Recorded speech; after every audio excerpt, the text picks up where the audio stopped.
বেগম খালেদা জিয়ার রোগমুক্তি কামনায় নাসিরনগরের বড়নগর ইছাপুর যুবদলের দোয়া মাহফিল অনুষ্ঠিত। ভয়েস অব ব্রাহ্মণবাড়িয়া 24 সংবাদে সারাক্ষণ।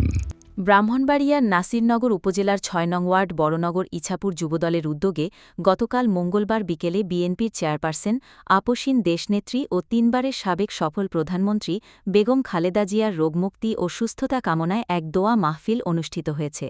দোয়া মাহফিলে প্রধান অতিথি হিসেবে উপস্থিত ছিলেন চাতলপাড় ইউনিয়ন বিএনপির ভারপ্রাপ্ত সভাপতি জনাব কামরুল হাসান বাবুল।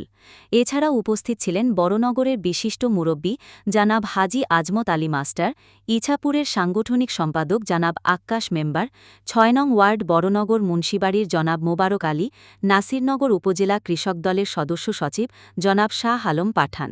এছাড়াও আরও উপস্থিত ছিলেন মোহাম্মদ হারিজ মিয়া, মোহাম্মদ শাহিদ মিয়া, মোহাম্মদ হাকিম মিয়া, মোহাম্মদ রিনু মিয়া, মোহাম্মদ মাওলানা ইয়াসিন সহ স্থানীয় নেতৃবৃন্দ।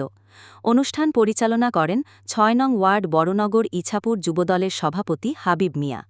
এ সময় উপস্থিত ছিলেন যুবদলের ক্রীড়া বিষয়ক সম্পাদক আমানুল্লাহ, আমান, আলমগীর হোসেন, আনিস মিয়া, নাজিম উদ্দিন, ইশাক মিয়া, তানভীর, মোহাম্মদ শান্তাজ মিয়া, প্রচার সম্পাদক প্রমুখ। সঞ্চালনায় ছিলেন ৬ নং ওয়ার্ড বড়নগর ইছাপুর যুবদলের সাধারণ সম্পাদক শরীফ উদ্দিন রাজ। দোয়া মাহফিলে দেশনেত্রী বেগম খালেদা জিয়ার দ্রুত আরোগ্য কামনা করে বিশেষ মোনাজাত পরিচালনা করা হয়।